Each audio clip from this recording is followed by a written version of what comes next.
map 6 illustrates there were 4,614 residents currently live within 800 meters, within the 800-meter buffer zone for the proposed power line.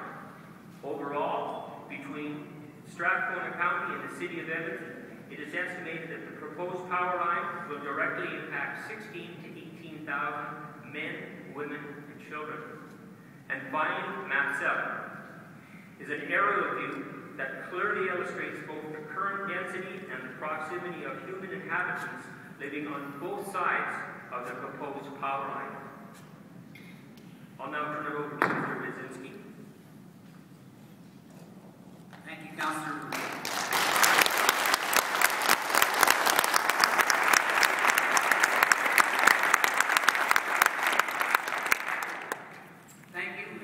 There are a couple of points that we'd like to end with. One is that approximately 3 years ago, I was called to a meeting in the basement of the county building in Strathcona County, and the ASO and the power companies showed us some of their plans for building these particular power lines.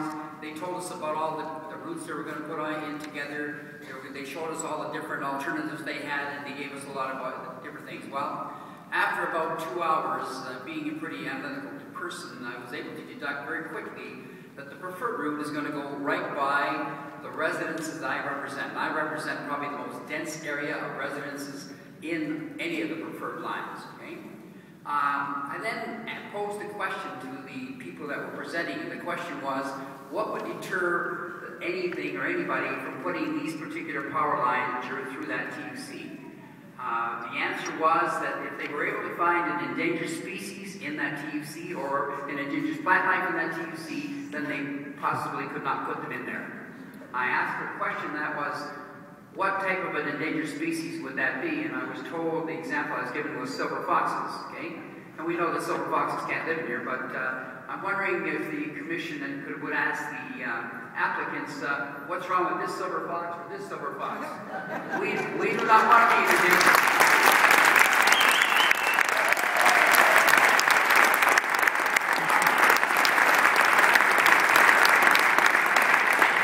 Nor do I think all the residents that live in both of our areas want to be one either.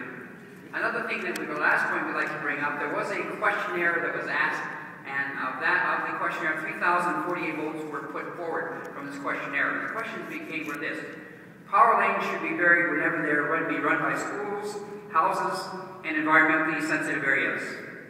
Their overwhelming was 99.3% of the people said yes. Number 2, I will support a government that takes the initiative to put the Heartland transmission lines underground. Again, 98.6% of the people said yes. Next question was, I'm concerned about the following. Adverse health effects from above-ground power lines, particularly when it comes to children. 99% had a problem with that. The safety of having above-ground power lines in homes and schools and run by underground pipelines. 97.3% were concerned. The impact above-ground power lines have on migratory birds and the environment in general. 95.2% had concern about that. The damage to property values associated with above-ground power lines, 98.6% had a problem with that. And the adverse impact on aesthetics in our province that above-ground power lines had, and 95.7% had a problem with that. And the biggest question was, it said, burying power lines mitigates my concerns about above-ground power lines, as noted in the prior questions. And yes, 97.8% yes said they should be buried. So as I get reiterated, because of the possible health concerns, we have a big problem, and we had asked that if they are going to be put through our TUC, that they be buried, but maybe if they aren't, maybe we look at a different route that you might prefer that the power lines go, and you might suggest that to the companies that have made the application. So again, thank you for your time tonight, and thank you for listening. So.